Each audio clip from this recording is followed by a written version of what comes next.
Hello students, आज हमारा question है विभव मापी की सहायता से किसी सेल का आंतरिक प्रतिरोध ज्ञात करें। Measure internal resistance of a cell with the help of potentiometer. Potentiometer क्या होता है? पोटेंशियोमीटर एक डिवाइस होता है जिसकी हेल्प से आप किसी भी सेल का ईएमएफ फाइंड कर सकते हैं।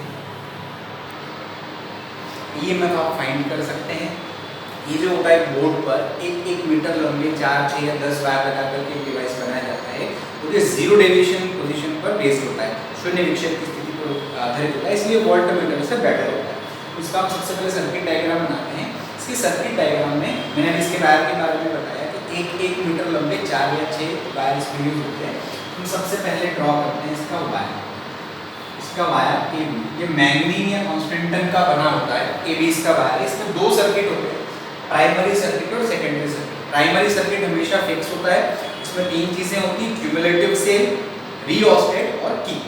संचायक सेल, परिवर्ती प्रतिरोध और कुंजी, ये हमेशा फिक्स होता है। तो जो भी एक्सपेरिमेंटल सेल है उसको आपको सेकेंडरी सर्किट में कनेक्ट करना है। जैसे सपोज कीजिए कि ये आपका पोटेंशियोमीटर है, तो इसके प्राइम ये दो उसके सिरे हैं, स्क्रू है यहाँ पर। स्क्रू में आपको हमेशा एक संचायक सेल, क्यूमुलेटिव सेल, एक रिओस्टेट और एक की कनेक्ट करके रखना है। और जो भी एक्सपेरिमेंटल सेल है यहीं से एक वायर निकाल के उसमें कनेक्ट कर देंगे और उधर से एक वायर निकाल के बना, ये ए बी हो गया।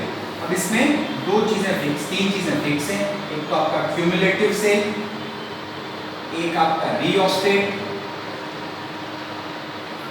और एक आपका की।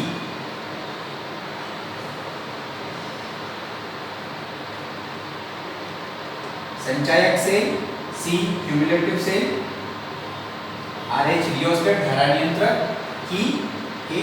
अब जो भी आपका एक्सपेरिमेंटल सेल है उसे हमें सेकेंडरी सर्किट में कनेक्ट करना है। सेकेंडरी सर्किट में कनेक्ट करने के लिए भाई यहाँ से एक वायर निकालेंगे ना, ये वायर निकाला, उस वायर को ले जा करके आप एक्सपेरिमेंटल सेल के प्लस से कनेक्ट कर देंगे जिसकी ईएमएफ है E। इसके माइनस से एक वायर निकाल कर आप उसे कनेक्ट करेंगे गैल्वेनोमीटर से। Why we are using galvanometer? हम galvanometer का यूज क्यों कर रहे हैं? Because it is based on zero deviation. ये शून्य विक्षेप की स्थिति पर आधारित होता है।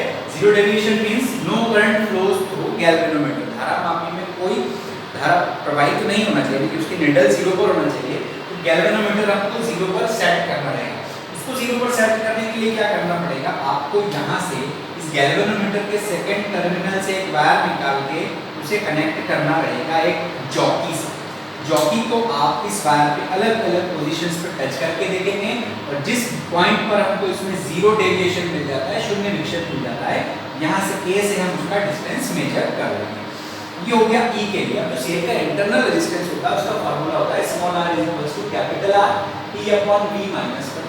यानी इसमें हमको ईएमएफ और पोटेंशियल डिफरेंस दोनों की जरूरत है। तो ईएमएफ के लिए तो हमने जनरली एक सेल अप्लाई कर लिया, लेकिन अगर आप इसी सेल में एक रेजिस्टेंस लगा देंगे तो इसका ईएमएफ कन्वर्ट हो जाएगा V में। तो हम क्या करते हैं, इसी सेल के साथ पैरेलल कॉम्बिनेशन में आप एक रेजिस्टेंस बॉक्स लगा दें। रेजिस्टेंस बॉक्स जिसमें बहुत सारे रेजिस्टेंसेस होते हैं और हमें पता होता है कि हम सर्किट में कौन सा रेजिस्टेंस लगा रहे हैं, तो हमने एक रेजिस्टेंस बॉक्स लगा दिया R। अब जैसे हमको सर्किट में सिर्फ सेल रखना है, रेजिस्टेंस नहीं रखना है, इनफाइनाइट वाली की आप ओपन कर दें तो सर्किट में सिर्फ सेल आ जाएगा। तो वो ईएमएफ मेजर के लिए आप पॉइंट ऑफ इक्विलिब्रियम फाइंड कर लेंगे, विद्युत वाहक बल के लिए संतुलन बिंदु प्राप्त कर लेंगे।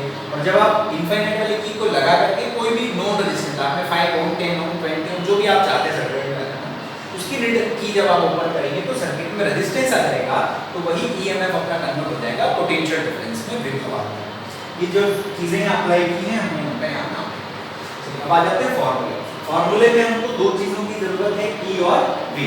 अगर हम इस वायर का यूनिट लेंथ का पोटेंशियल ग्रेडियंट, एकांक लंबाई का विभव रो कंसीडर करें, which is called potential gradient, जिसे विभव प्रवणता कहते हैं, रो है।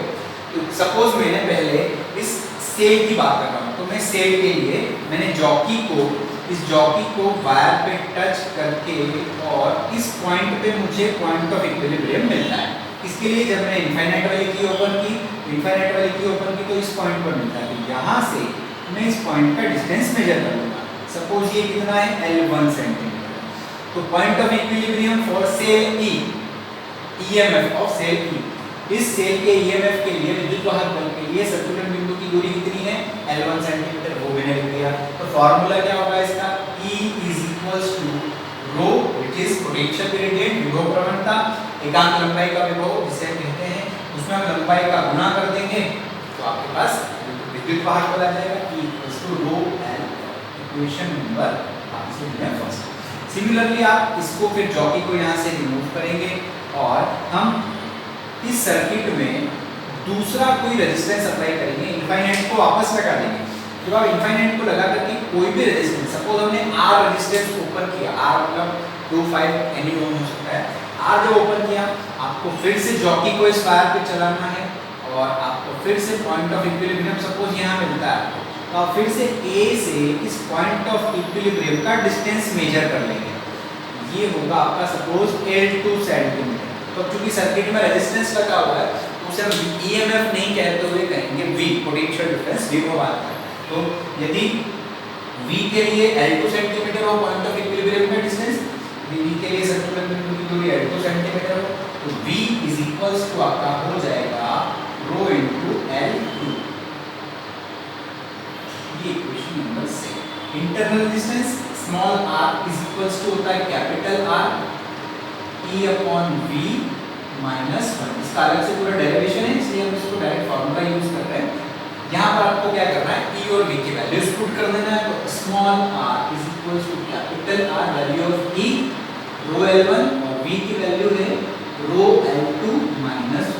रो से लगाओ रो कैंसिल कर देंगे, small r = capital R L1/L2 minus ये आपका इंटरनल रेजिस्टेंस, तो इसका यूनिट हमने किया। नेक्स्ट टॉपिक है अपना ऑब्जर्वेशन टेबल। ऑब्जर्वेशन टेबल आप कोई भी बनाने के लिए बहुत सिंपल सा मेथड ध्यान में रखिए कि दो कॉलम तो फिक्स होते हैं, एक सीरियल नंबर और एक फार्मूला। तो सीरियल नंबर सभी में आएगा, आपको कितने ऑब्जर्वेशंस लेना है हमने पहला बना दिया, सीरियल नंबर 1 2 3 4 5 लगा दिया। अब फार्मूला जो अपना फाइनल फार्मूला आया उसको आपको लास्ट कॉलम में लिखना है, फार्मूला वाला कॉलम। क्या आया फार्मूला आपका, small r = capital R L1/L2 minus. अब बीच में कितने कॉलम्स आएंगे वो बहुत इजीली आपको पता चल जाएगा इस फार्मूले के RHS में क्या है, राइट हैंड साइड में RHS में capital R 1 physical quantity, L1 second physical quantity, L2 third physical quantity. मतलब यहाँ पर कितनी फिजिकल क्वांटिटीज है, तीन के ऑब्जर्वेशंस मिले। तो आपको बीच में कितने कॉलम्स ड्रॉ करना है, 3 कॉलम्स। ये आपका फर्स्ट, सेकंड और ये थर्ड। बस अब आपको इनके नाम लिखना है। कौन-कौन से कॉलम, एक तो कैपिटल R जो कि रेजिस्टेंस है, इसका यूनिट हम लगा दे ओम, फिर L1 लेंथ है, दूरी है, इसका यूनिट सेंटीमीटर, फिर L2 ये भी लेंथ है, इसका भी यूनिट सेंटीमीटर। इनके नाम लिख देंगे। R is known resistance.